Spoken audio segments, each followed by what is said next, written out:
Почитувани, владата на Груевски и понатаму си го тера својот лош филм.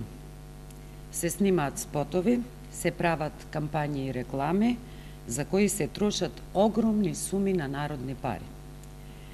Гледал народот или не гледал, владата и понатаму, по некои проценки, троши во просек 30 милиони евра годишно само за реклами. За власта, луѓето не треба да живеат во реалноста, туку во нивните реклами. Затоа и пораките што се испраќаат преку владините реклами се или сосема погрешни, или пак се навредливи и со лош вкус. Последната реклама, каде ја паркиравте вашата совест, е можеби најдобриот пример за изгубената совест и свест на оваа власт. Катастрофалниот ТВ спот е морбиден и навредлив, особено за лицата со попреченост. Дополнително, спотот промовира насилство и самоповредување и притоа не можеме да разбереме како владата и МВР може да застанат за ваков спот. Со овој спот не само што правата на лицата со попреченост не се промовираат, туку тие не заслужуваат нивните права и потреби да бидат ставени и доживеани во контекст на хорор филм. Зачудени сме што во сето ова учествува и невладината организација која што би требало да ги брани и позитивно да ги промовира правата и интересите на луѓето со попреченост.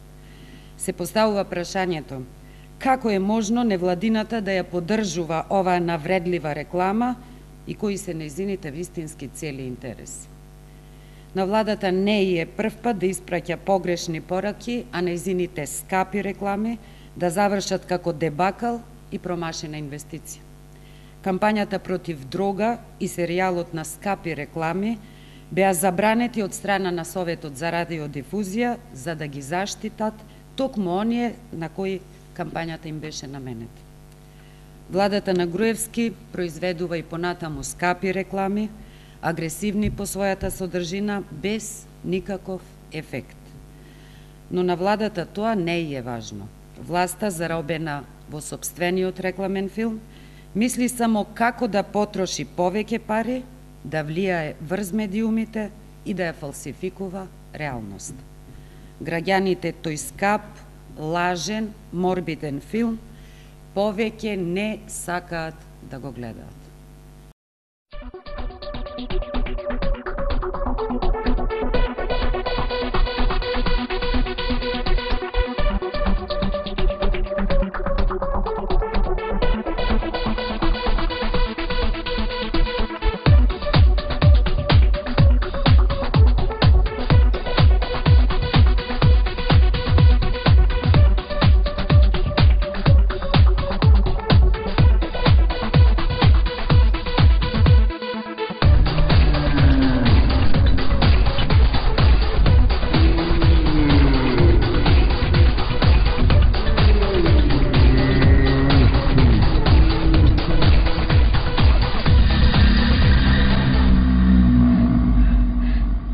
Не плаши се, чедо Божје.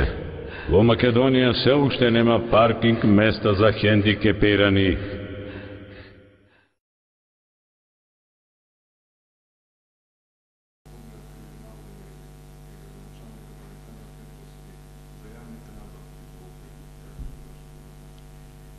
ВМРО ДПМН ја има целокупната власт во оваа земја. Доколку било кој поединец се огреши од законот, тогаш државните институции би требало да постапуваат согласно законот. Сите државни институции се раководени токму од ВМРО ДПМН. Меѓутоа, наместо реакција од државна институција, денес видовме реакција само од Центарот за комуникации на ВМРО ДПМН и тоа е најдобар доказ за нас дека се работи за партиско-политичка манипулација со јавност. Други прашања? Доколку нема, и јас ви благодарам.